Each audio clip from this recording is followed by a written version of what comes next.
The African-American man had dedicated 5 years of his life behind the checkout counter at Brooklyn Market, warmly greeting patrons with a friendly smile, recalling their names and exhibiting genuine kindness.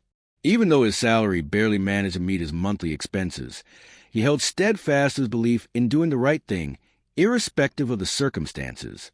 Therefore, when an elderly gentleman found himself short of cash at the register, the cashier did not hesitate to cover the deficit. What he was unaware of, however, was that this man was not merely another shopper. He was a proprietor of the entire establishment. That seemingly insignificant act of kindness was poised to alter the course of his life dramatically. The city of Atlanta throbbed with vitality. Cars honking, streetlights flickering against the shiny facades of towering structures, and pedestrians moving with determination.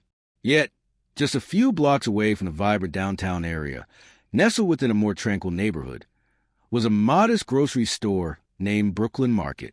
It was nothing extravagant, just a simple corner shop with flickering neon signs and aisles tightly packed with essential goods. However, to Darius Thompson, it represented home. Darius had been employed at Brooklyn Market for over 5 years. At the age of 27, he had encountered all types of individuals passing through those doors: mothers balancing groceries and toddlers, construction workers snatching a quick meal after a lengthy shift, and elderly regulars who simply craved companionship. Darius made it his mission to ensure that each and every one of them felt acknowledged. It was not solely about scanning barcodes and handing out receipts. It was about remembering Miss Lorraine's preferred tea brand, inquiring about Mr. Phillips' recovery from hip surgery, and recognizing when someone appeared to be having a particularly tough day. Standing behind the register, Darius ran a hand over his closely cropped hair and glanced toward the entrance as the bell jingled. A gust of crisp autumn air swept through the doorway as a man hesitated on the threshold. He was bundled in a tattered jacket, his beanie pulled down low, shoulders hunched as if bracing against more than just a chill. Darius recognized that type of hesitation. It was the kind that signified someone uncertain of their place in the world. "Hey there," Darius called out, his voice warm and inviting. "It's chilly out tonight. Let me know if you need assistance finding anything." The man offered a slight nod but remained silent, stepping inside with cautious movements, as if trying not to draw attention to himself. Darius observed as he meandered through the aisles, his eyes darting over price tags, fingers lingering over more affordable options. Eventually, he settled on a loaf of bread, a small carton of milk, and a protein bar, purchases that suggested he was not preparing a full meal, but merely trying to scrape by. When the man approached the counter, Darius noticed his hands were shaking as he reached into his pocket. He produced a crumpled $5 bill, some loose change, and placed it on the counter with a quiet exhale. Darius calculated the total in his head even before scanning the items. It was clear the man was short. The man swallowed hard, glancing down at the protein bar. "I'll just put this one back," he said. Darius did not hesitate. He had witnessed the scenario too many times. The silent humiliation, the way pride caused people to shrink into themselves without uttering a word. He rang everything up, covering the difference himself. "Nah, don't worry about it," he said, sliding the bag toward the man with an easy smile. "We all need a little extra sometimes." For the first time since entering, the man looked up, his expression inscrutable. There was something in his eyes, perhaps shock, maybe even a hint of suspicion, as if he were unaccustomed to receiving kindness without ulterior motives. After a moment, his shoulders drooped, and he released a breath he seemed to have been holding. "Thank you," he murmured, his voice rough, as if it had been ages since he last expressed gratitude. "You have no idea what this means." Darius simply nodded. "Take care, all right?" The man clutched the bag tightly to his chest, as if it contained something far more significant than just groceries, and vanished out the door into the frigid night. Darius did not dwell on it afterward. It wasn't the first time he had lent a helping hand, nor would it be the last. To him, it was straightforward. If you could make someone's day a bit easier, why wouldn't you? However, what Darius remained oblivious to was that the man he had just assisted was not just another struggling customer. He was Nathaniel Carter, the billionaire CEO of Carter Retail Group, one of the largest grocery chains in the nation. For the first time in years, Nathaniel found himself shaken. not by the burden of his wealth, not by the pressures of board meetings and profit margins, but by a simple act of kindness from a cashier who had no clue about his identity. Nathaniel Carter sat in his car across the street from Brooklyn Market, the brown paper bag still resting on the passenger seat beside him. His fingers traced the rough edges of the receipt as he stared through the windshield, his mind replaying the moment at the counter. The warmth in the cashier's voice, the way he hadn't hesitated, hadn't regarded him with pity or condescension, but instead offered pure, uncalculated kindness. This was not an experience Nathaniel was accustomed to. For most of his life, people had treated him according to his worth, not as an individual, but as a number. They viewed him as a billionaire, a power broker, a name that dictated salaries and stock values. Even when he had started from nothing, back when he was just another kid bagging groceries in a store much like this one, he had known that kindness was often a currency people employed to gain something in return. But this man, Darius, had given without expecting anything in return, which unsettled him. Nathaniel exhaled, his breath fogging the glass as he finally shifted the car into drive. He hadn't intended to come here incognito, nor had he planned to test his own company's stores like some undercover boss. Yet, over the past few years, he had felt a growing disconnect between himself and the business he had painstakingly built. His board of directors discussed profits, and his regional managers focused on efficiency. But who was addressing the people? The further his company expanded, the less he recognized it. Employees became mere numbers on spreadsheets, labor costs to be optimized. There were whispers of store workers struggling with long hours and stagnant wages, reports of staff feeling as though they were barely scraping by while his executives cashed in on bonuses. He had heard it all before in boardrooms filled with men in tailored suits, but none of it had felt real, not until tonight. The bell above the store door had chimed like so many others he had walked through in his youth. The shelves had carried the familiar sense of dust, cardboard, and cheap disinfectant. And then there was Darius, standing behind the counter, living within the reality of the business Nathaniel had controlled from a distance for years. Nathaniel hadn't even meant to buy anything. He had merely wanted to see if he could find what had been lost. And then he had come up short. He felt the shame coil in his gut, reminiscent of when he was 19 and broke, the way it felt as a young man wondering if anyone in the world genuinely cared. And Darius, the stranger who had no inkling of who he was, had simply smiled and allowed him to retain his dignity. Nathaniel clenched his jaw and shifted in his seat, his gaze darting to the market's glowing sign. The place wasn't even one of his company's chains. It was a family-owned store, not subject to the cost-cutting policies his managers insisted were necessary. Yet the man behind the counter had done more to uphold the values Nathaniel had once built his empire upon than half the executives sitting in his corporate office. He released a slow breath. He needed to learn more. Nathaniel reached into the glove compartment, retrieving a leather-bound notebook. Inside, his meticulous handwriting filled the pages with notes from previous store visits, statistics, observations, and anonymous complaints. But now, for the first time in years, he wrote something different. He wrote a name, Darius Thompson. Beneath it, he penned just one question. How many more like him have we forgotten? The following evening, Nathaniel Carter returned to Brooklyn Market. This time, he wasn't merely passing through. He wasn't there to test a theory or validate some corporate report. He was there because something about this place, about Darius, lingered in his mind. He had spent years running a company built on the backs of men like this cashier. Men who worked long hours for wages that barely kept pace with rent. Men who contributed more of themselves to their jobs than the company ever reciprocated. Now, standing in front of the same unremarkable glass doors, Nathaniel pondered how many of them had ever truly been seen. He stepped inside, the bell chiming softly overhead. The store smelled as it had the previous night, like spilled coffee, old linen, and the faint scent of detergent. A few customers navigated the narrow aisles, their carts rattling against the tiled floor. But Nathaniel's eyes immediately found Darius, standing behind the counter, scanning items with that same attentive presence. Nathaniel wandered through the aisles, pretending to browse, watching discreetly. Darius greeted every customer, some by name, others with nothing more than a warm smile. He exchanged jokes with an elderly man fumbling for his wallet, walked from behind the counter to assist a mother with two restless children, and when a teenager entered looking nervous and out of place, Nathaniel observed Darius subtly slip a small bag of chips into his order without ringing it up. The kid's shoulders relaxed as he mumbled a thank you, as if that small gesture prevented him from losing whatever dignity he had left. Nathaniel clenched his jaw. This man accomplished more for his customers in a 5-minute span than some of his own store managers did in a week. Then something caught his attention.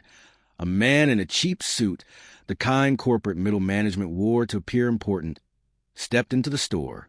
He was short, with slick-back blonde hair and the smug confidence that stemmed from believing he was superior to those around him. Nathaniel recognized this type instantly. He had employed men like this. The man walked straight to the counter, cutting ahead of the line as if he owned the place. Darius, ever patient, finished ringing up a woman's groceries before acknowledging him. "Evening, Mr. Lively," Darius said, his voice steady and polite. Nathaniel tensed. So this was the store's manager. Lively barely spared him a glance. "Thompson," he said, his tone clipped.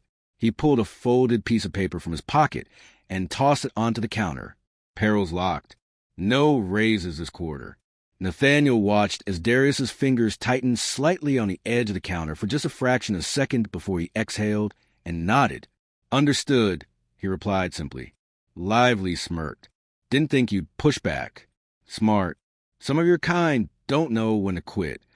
Nathaniel felt his entire body go rigid. For a moment, Darius didn't react. He simply stood there, absorbing the insult before lifting his gaze to meet the man who held power over his paycheck. Then, in that same steady voice, he asked, "Is there anything else you need, sir?" Lively scoffed, stepping back. "Nah, just wanted to deliver the news personally. Thought it'd be better than another rejection email." Nathaniel's hands curled into fists at his sides as Lively turned and strutted out the door, as if he had done the world a favor. Darius let out a slow breath and carefully, almost methodically, folded the paper, tucking it under the register. Then he resumed ringing up the next customer as if nothing had occurred. But Nathaniel had witnessed it. He had seen the way Darius swallowed his frustration, how he bore the quiet, crushing weight of being dismissed. He had noticed how his jaw tightened slightly, how his posture stiffened for half a second before it turned to the kind of ease that could only come from years of learning to let things roll off his back. Nathaniel understood that feeling. He knew what it was like to be told he didn't deserve more. Something burned in Nathaniel's chest, sharp and unfamiliar, disgusted not only at Lively but at himself. He had built this company from the ground up. He had fought for it, sacrificed for it, convincing himself that every decision he made was for the greater good. But when had he stopped acknowledging the people who actually made it run? When had he allowed men like Lively to become the face of his stores? Nathaniel turned toward the exit, his mind racing, his decision already made. This had to change, and it had to start now. That night, Nathaniel struggled to sleep, lying in bed while staring at the ceiling, Lively's words echoing in his mind. Some of your kind don't know when to quit. The casualness of it, the way he had tossed it out like it was nothing, as if it weren't laced with centuries of weight, as if it weren't meant to remind a man precisely where he stood. Nathaniel had been young when he first learned what that kind of power felt like, the kind that didn't derive from wealth but from the ability to belittle someone. He had spent years clawing his way out of a world where men like Lively could dictate his worth with a smirk. Yet here he was, owning a company where men like that still thrived. By morning, he had made his decision. He wasn't just going to fix this. He was going to dismantle it and construct something better. By noon, Nathaniel found himself in his office, staring down a conference table full of executives who regarded him the way men look at storms they do not see coming. "I want payroll reports from every store in the region," he stated, his voice calm and clipped. "Turnover rates, employee complaints. I want to see who's been denied raises in the last 3 years and who made those decisions." A beat of silence followed before someone cleared their throat. "Sir, if this is about..." Nathaniel looked up. Just one glance was enough to silence the man. "I wasn't finished," Nathaniel said coolly. "I also want a full review of our regional management. If I find so much as one policy that prioritizes profits over people, I will begin firing from the top down." He watched as discomfort settled in the room like a thick fog, Some of them had grown comfortable in their positions, accustomed to the notion that Nathaniel Carter had become just another billionaire who didn't care about the cracks in his empire. They had forgotten who built this. Nathaniel allowed them to sit in their unease for a moment longer before pushing back from the table. "You have 24 hours, he declared, turning toward the door. "Don't waste them." He didn't wait for a response. He had more pressing matters to attend to. By evening, he stood outside Brooklyn Market again, watching Darius through the window.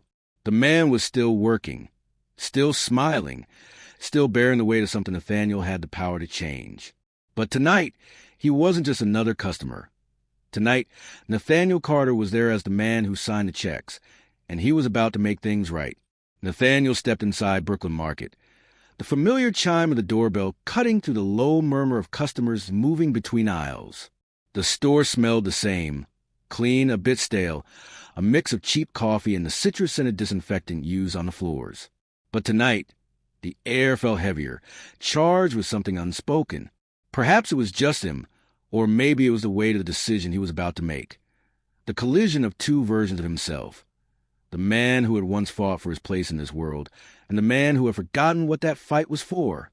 Darius stood behind the counter, scanning items with the same quiet focus Nathaniel had previously observed. There was no hesitation in his movements, no trace of the frustration from the previous night. But Nathaniel knew better. He had spent years perfecting that same mask, the kind that allowed one to swallow injustice without choking on it. Nathaniel approached the register just as the last customer in line stepped away. Darius looked up, his expression shifting slightly, not surprise this time, but recognition. "You're back," Darius remarked, his voice steady and unreadable. Nathaniel nodded. "Yeah, I figured I should pay for my groceries this time."